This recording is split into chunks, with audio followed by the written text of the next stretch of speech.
Do you feel like your business is running your life instead of the other way around? I'm Roy Castleman. I built multiple seven-figure companies, worked across continents, and coached high-performing entrepreneurs. But I've also been completely burnt out. At one point, I was barely seeing my daughter, drowning in stress, and one step away from walking away from it all. That's when I made a decision to build a business and a life that works for me. The journey became Elevate 360, a system to help business owners reclaim their time, find their energy again, and get back in control, without sacrificing growth. And this podcast, Power Movers, is where I share real stories behind that shift. Each week you'll hear from entrepreneurs, founders, and leaders who've walked through the fire and come out the other side with clarity, courage, and a system that works. If you're ready to build a business that gives you more life instead of taking it away, you're in the right place.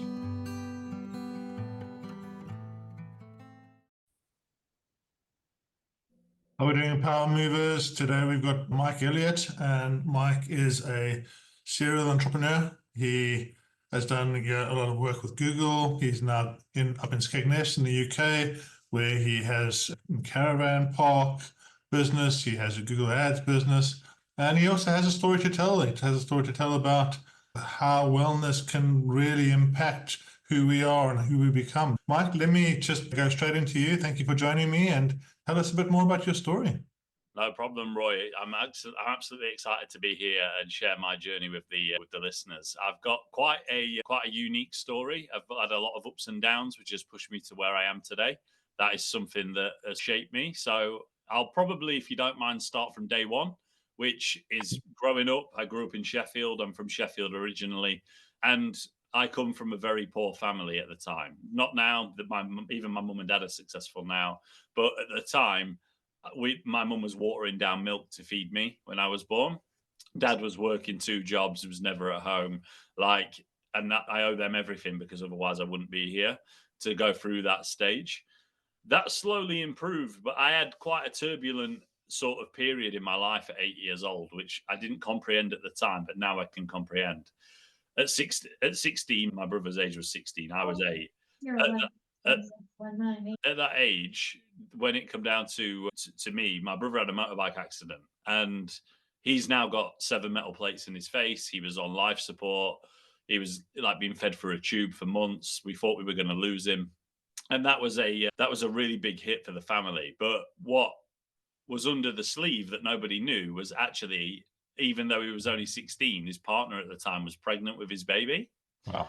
And she revealed that to my mum when she was in the hospital while my brother's called Mark, whilst he was on life support. So obviously that caused huge amounts of stress.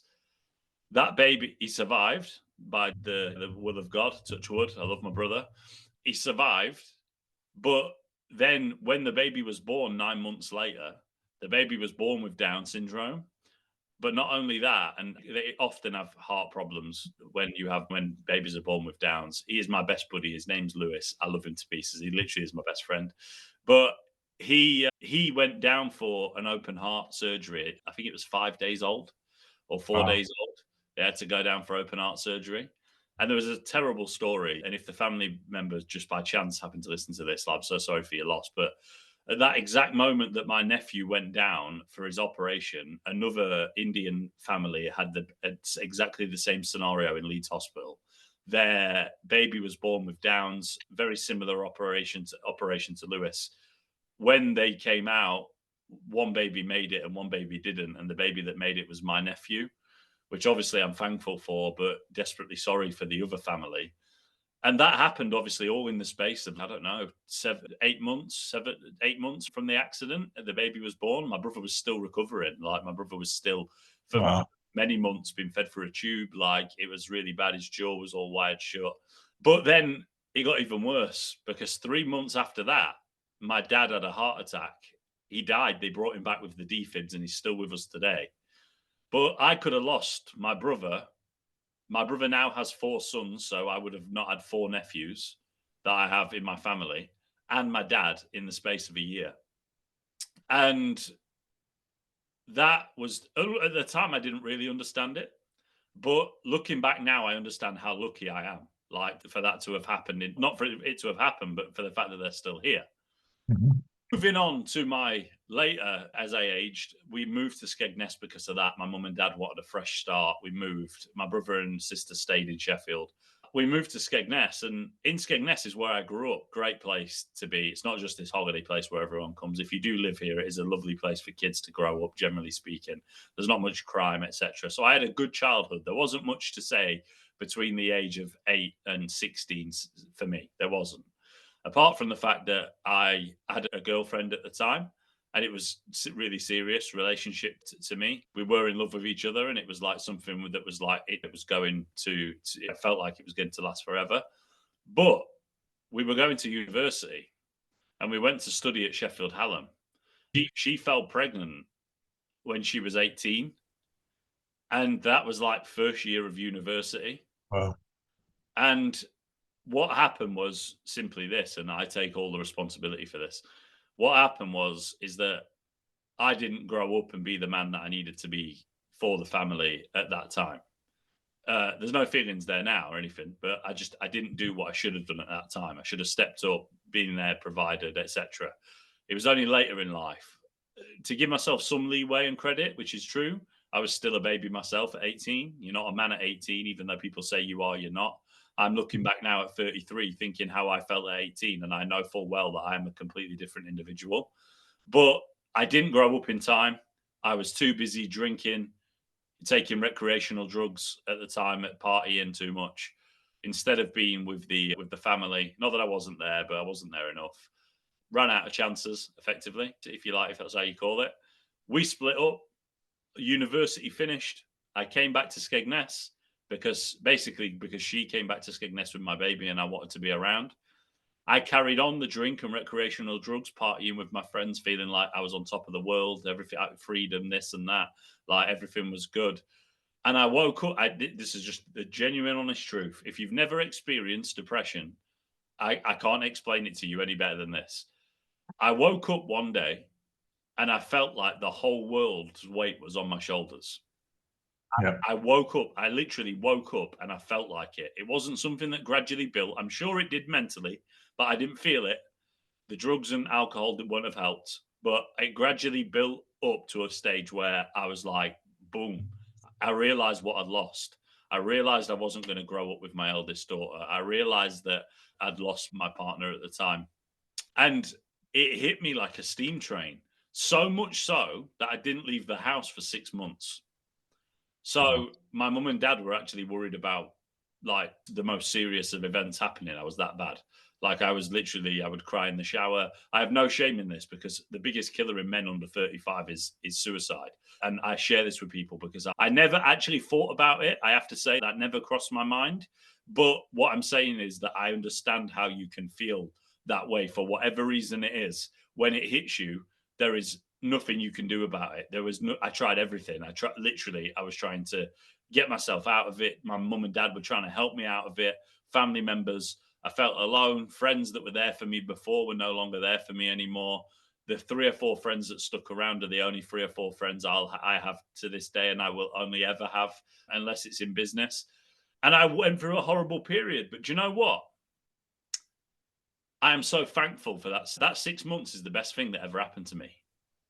And I say that because a lot of people have an entrepreneurial spirit, but because they never hit rock bottom, they get caught in the 9-to-5 rat race.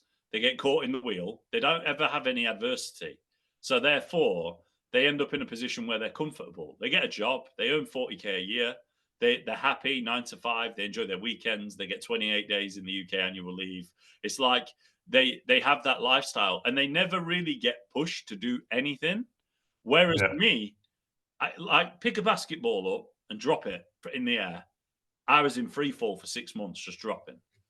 And as soon as I hit the floor, I woke up one day and all that happened was I felt 1% lighter. It didn't go away, but I felt 1% lighter than the day before. And I could feel it. I was still depressed. I still didn't leave the house, but I felt 1% lighter. Fast forwarding onto the entrepreneurial stuff. I then got a job at a PPC agency, and it's again fate. I was meant to go and have an interview somewhere else, and on the day that happened, my car was parked on a hill and it had snowed, and I couldn't get the car out of the hill to get to the interview. I was late to the interview, therefore didn't get the job because being punctual is important. Didn't get the job. 2 days later, I had the interview at the marketing agency of the PPC executive role. Got the job. Worked my way up to SEM director at that agency. It was quite a large agency in the UK. Had quite a few staff members. Learned everything there is to know about digital marketing over the course of that period of time. And yeah, was SEM director for 6 years, 6.5 years. And then something even more, I'm a big believer in fate. Some people think it's nonsense, but for me, I believe it. And what happened was COVID came round. And guess what? My heart goes out to all the millions of people that lost their life to COVID. Genuinely, like it was a horrible thing. But COVID was the best thing, the second best thing to ever happen to me. Because what happened was I wasn't furloughed. I was put working from home.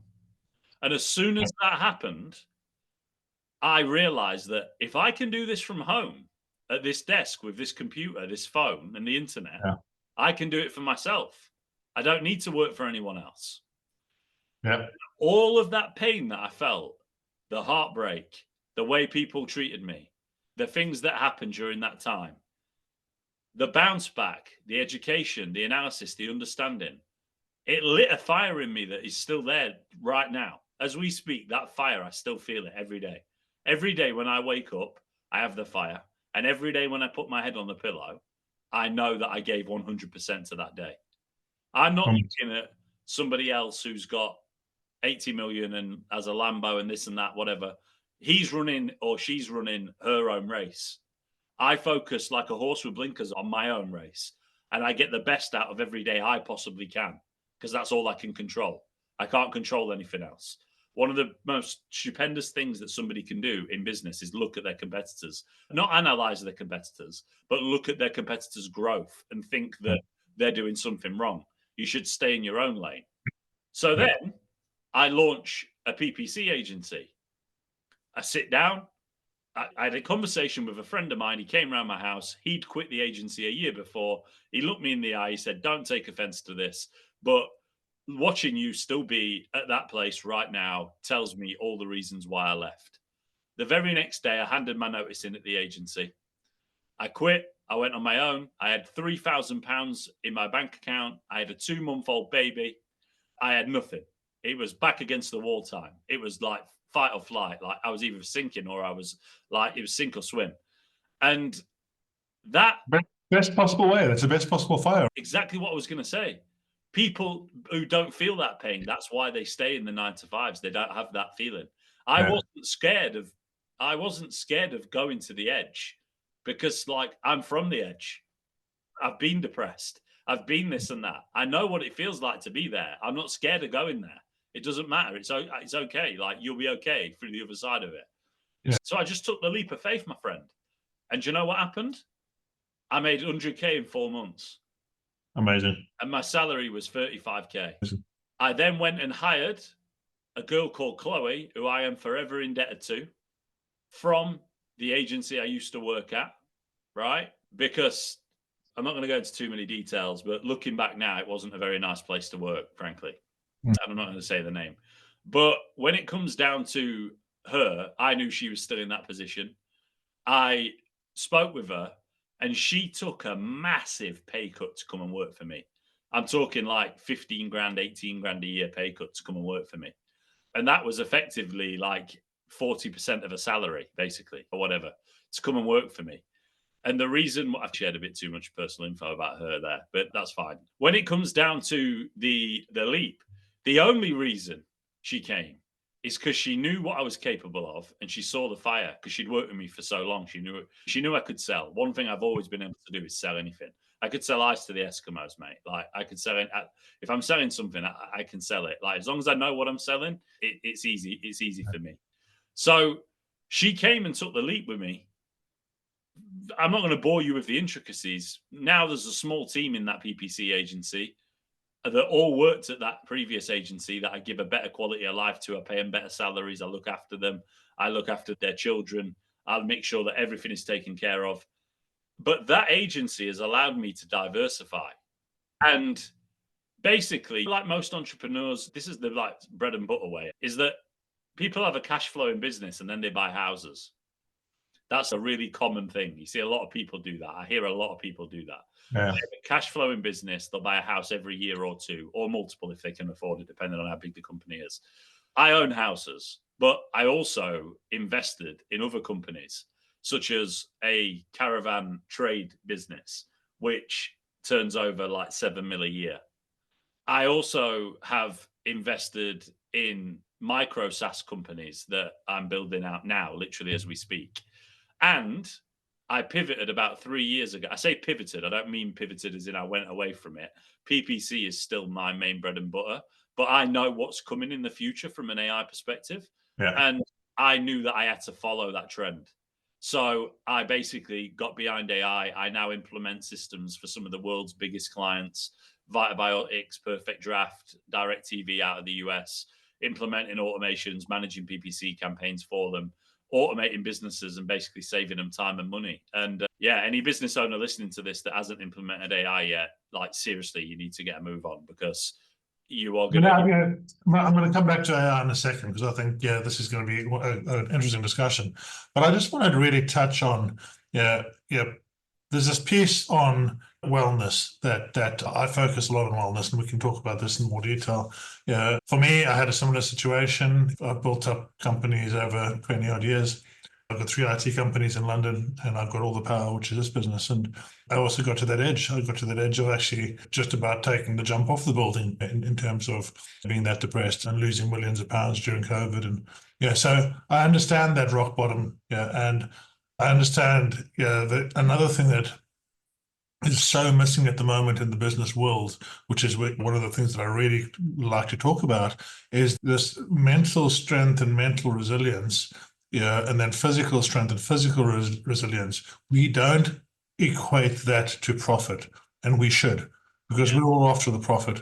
I was working 14 hours a day. I was working, I literally ran myself into the ground. I ended up in hospital with a burst colon because of the stress. And I've been at the bottom of that barrel so many times. And I would much rather now go on a holiday, leave things to themselves and have some a good time than just chase after that money. Because the mental piece is so important. I get up every day. Like this morning, I got up, I did some breath work, I did a meditation. After this, I'll probably go and do some workout, get into the ice bath. And that, for me, it gives me the energy in the moment. It gives me power in the moment. And from there, I can actually do good work. What is your take on just the importance of understanding where you are mentally?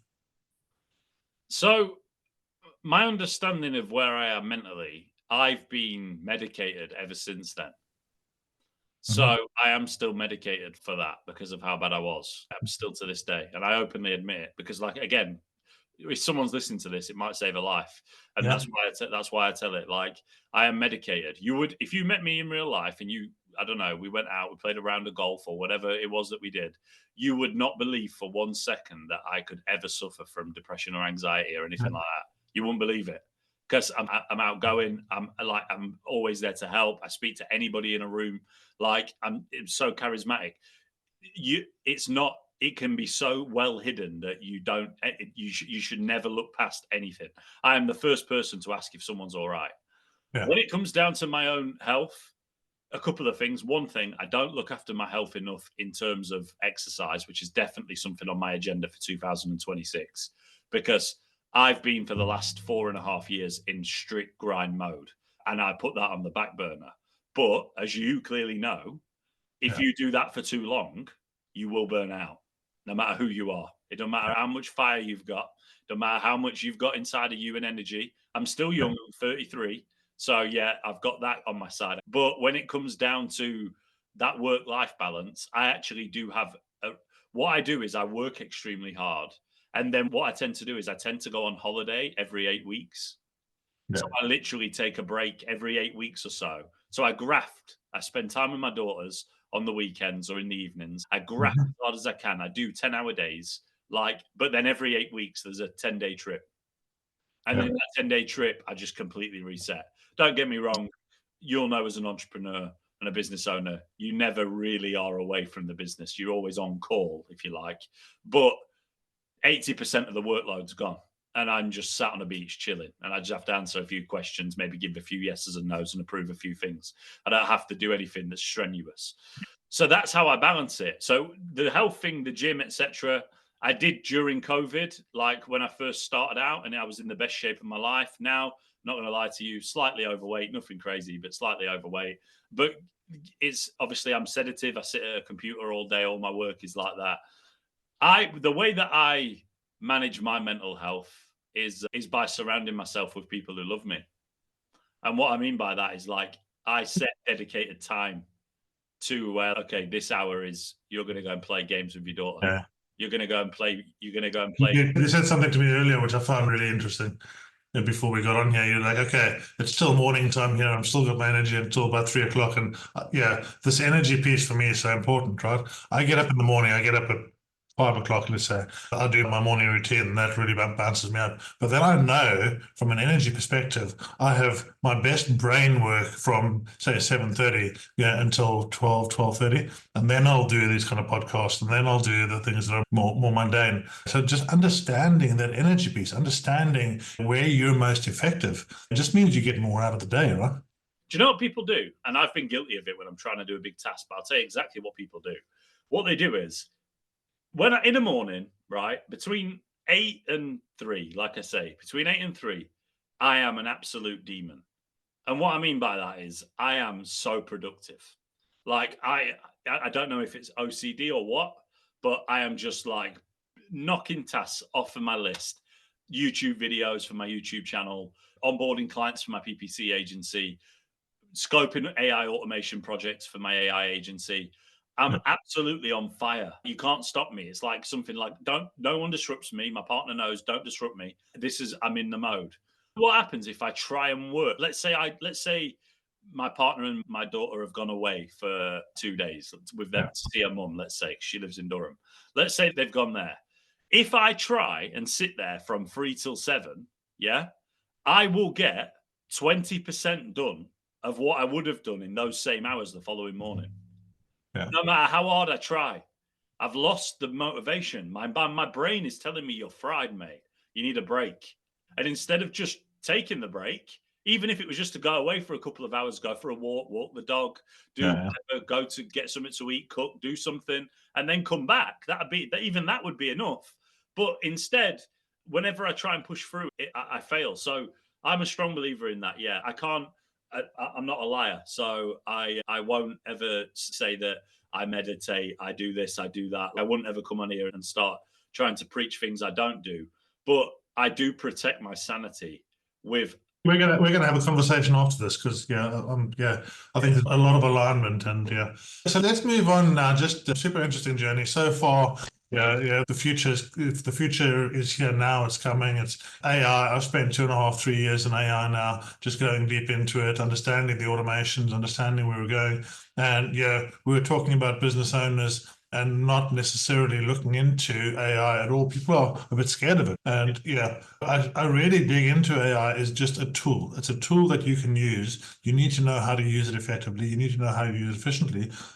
But then what do you use it for? What I'm really working with business owners on now is what are the business functions that you're trying to automate?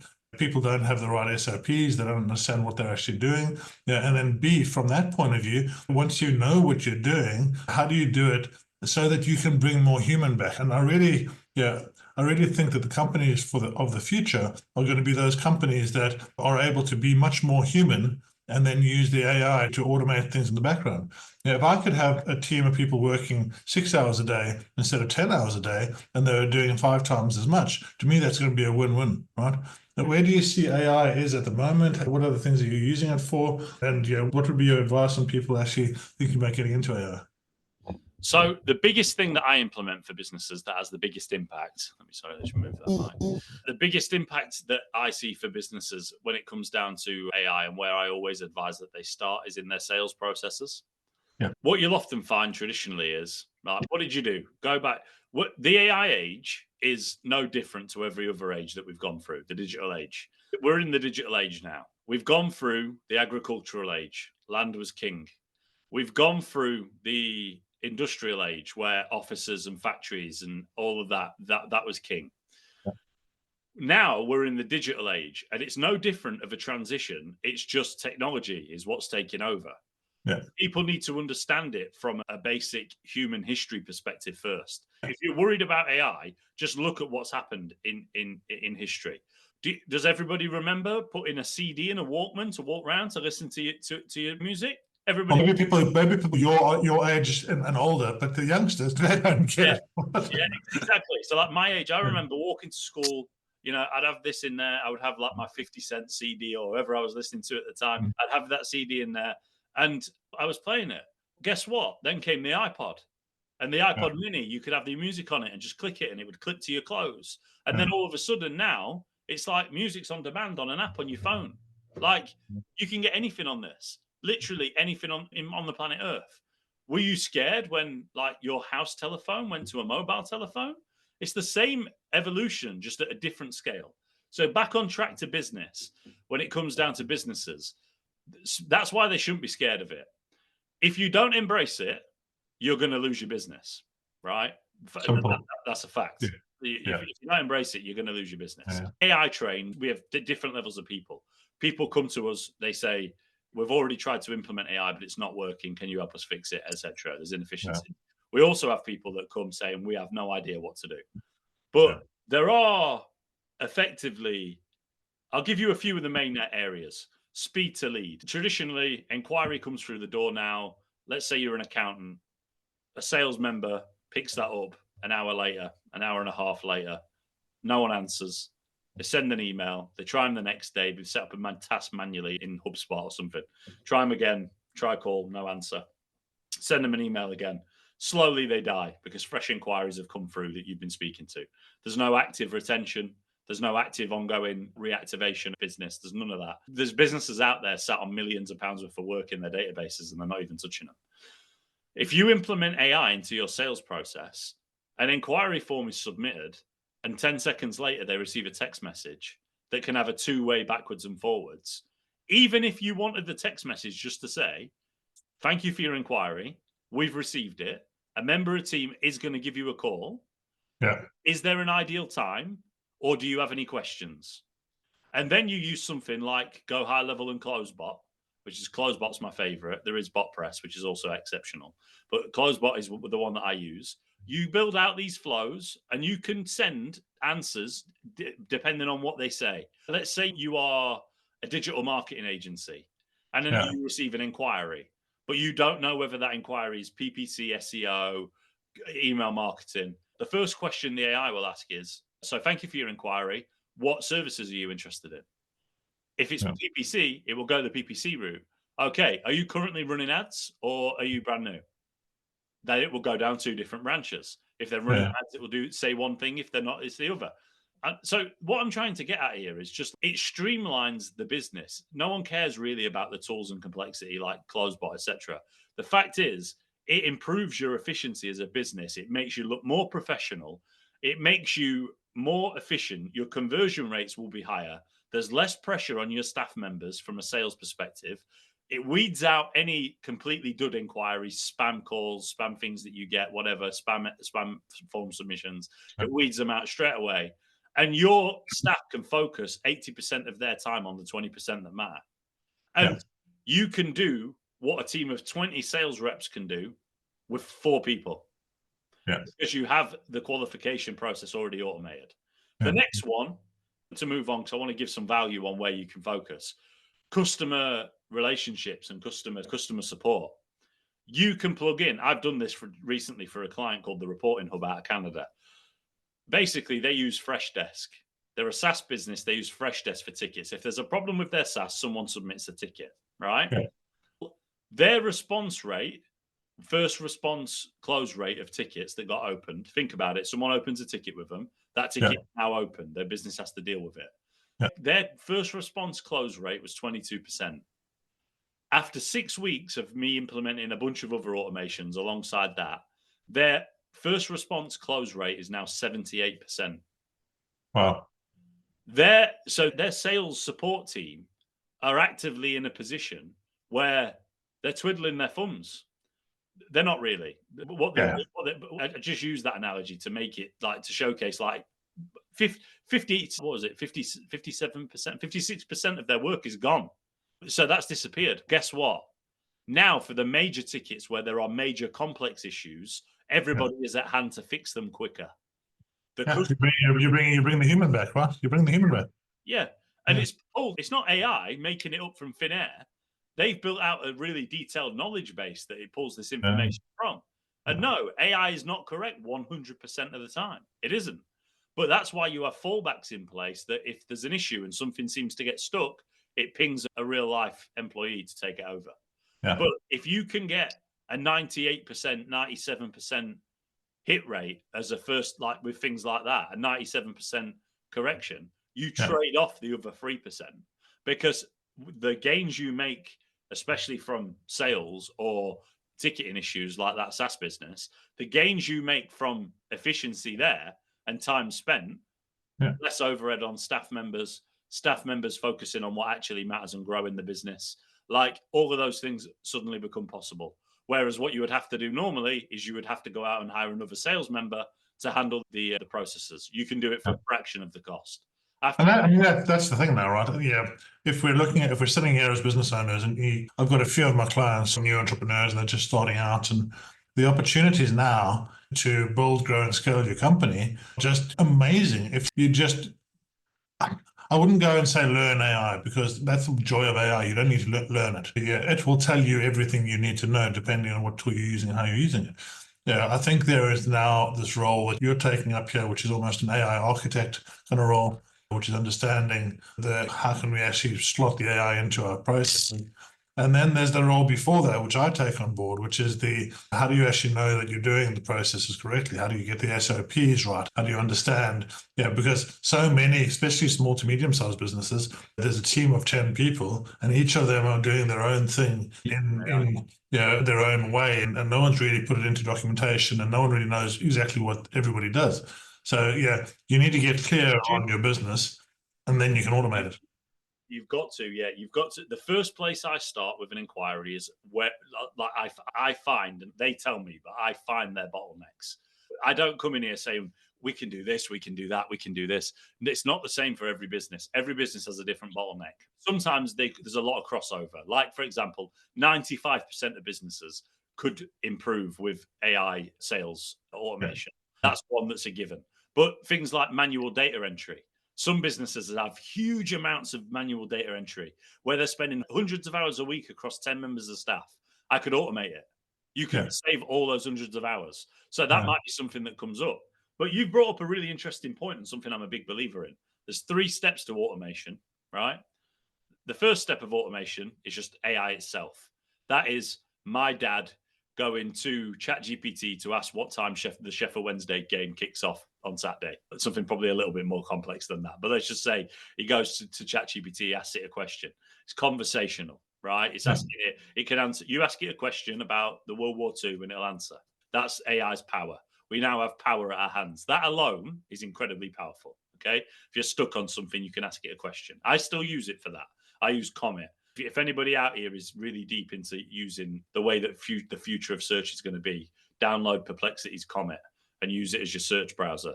I've got a video on YouTube about how I stopped it right before it did, but it booked a flight to New York from London Heathrow for me without me touching a thing. I just told it to book me the flight. But you have 3 steps. First step is that you have the guy who goes to ChatGPT. And if they are clever, and a little bit of wisdom for small businesses or solopreneurs or whatever who are using this, who are not fluent with AI at all, is this. If you go to AI with a problem in your business and you sit there and you speak to AI and you have this conversation and you're having backwards and forwards until you get the right answer, you might spend half an hour talking to this AI. Yeah. You might say, what are the 5 issues for this? This client has this problem. What are the best 5 solutions? You go through all these things, you're having conversations backwards and forwards, and you finally get your answer. Do you know when you get the answer in the exact format that you that you want the answer in, and you look at it and you think that is exactly what I wanted?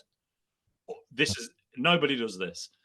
All you need to do is say to the LLM, doesn't matter what you're using, AI Studio, Perplexity, Claude, ChatGPT, which is obviously the big one.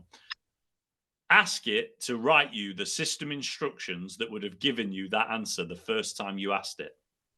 Yeah.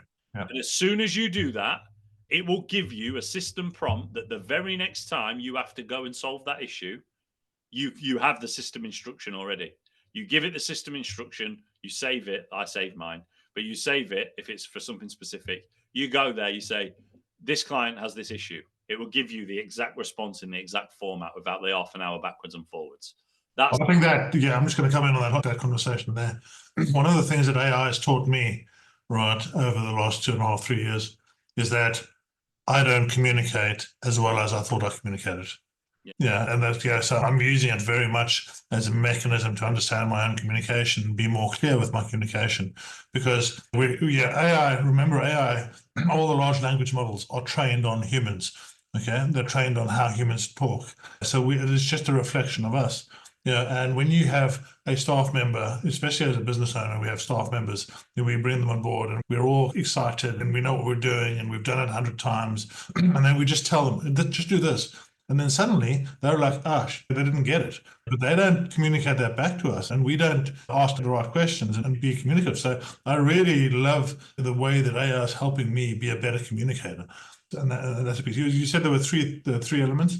3 steps. So that's the first step. That second, the final section is the most important, but that will take you from a complete novice to beating 70% of the people in the world with AI at the moment. If you just know how to get to a certain stage, get a system prompt ready, and then reuse it in your business. Yeah. For example, like the training issue you had, if they are stuck on a certain problem, you upload your documentation, you say, hey, my member of staff is stuck on this. They couldn't get past this problem. Get the right answer, and then ask it to rewrite the script to do that. Every time you have a problem with your training documents, you would just go to it and ask it, and it will give you the answer. That would put you above 80% of people in the industry.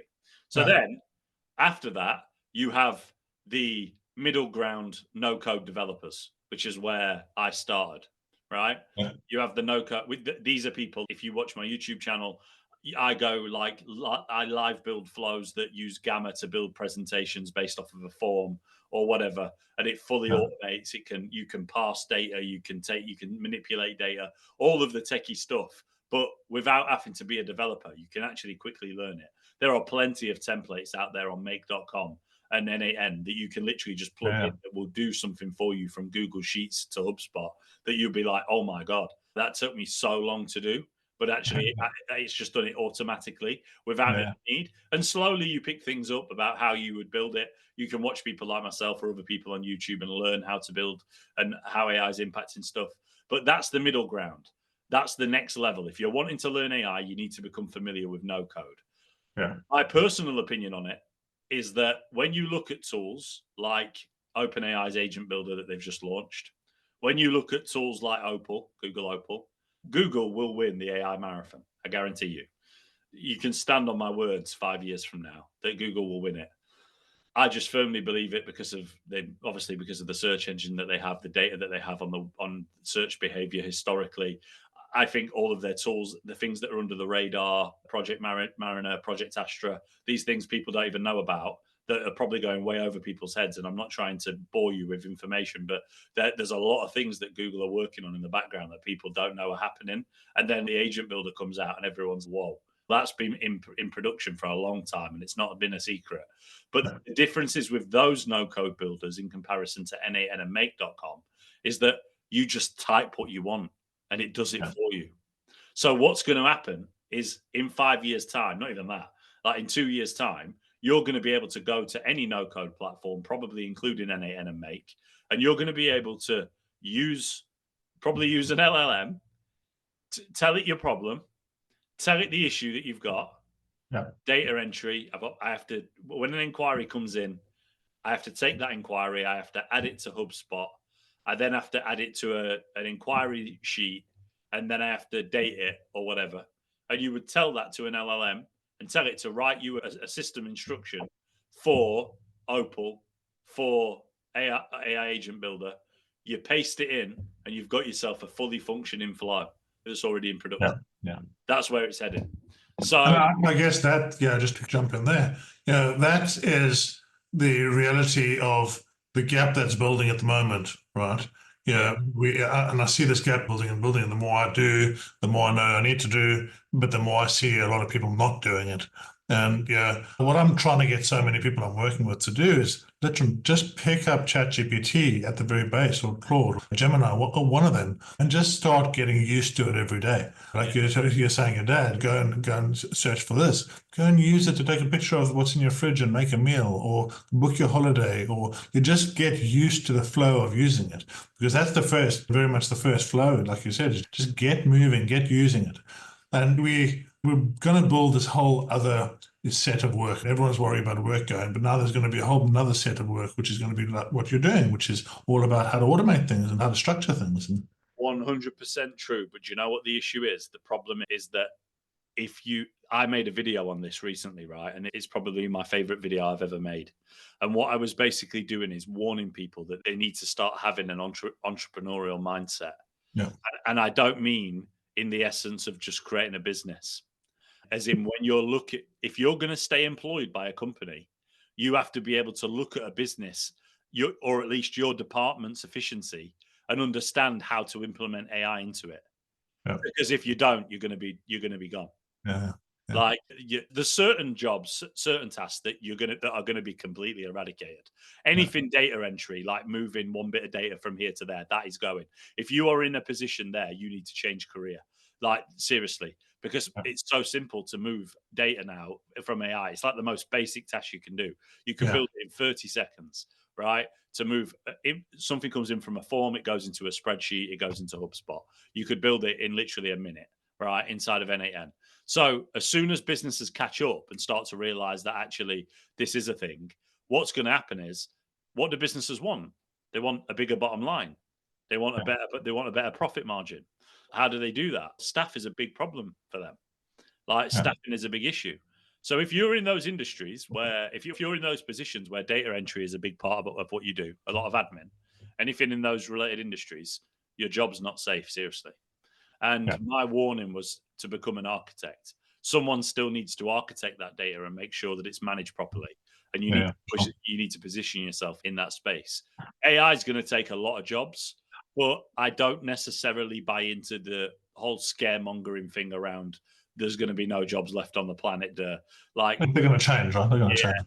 it's just another, like I said, from the industrial age, it's just Mm. another change in the age. And new opportunities are going to present themselves. New businesses are going to be created. Technologies are going to advance that never existed before, that mean that Yeah, new people get new opportunities in business. But if you are, especially an older demographic, if you are 55 years old, 60 years old, and you are in a job where all you do is admin, you better you should panic.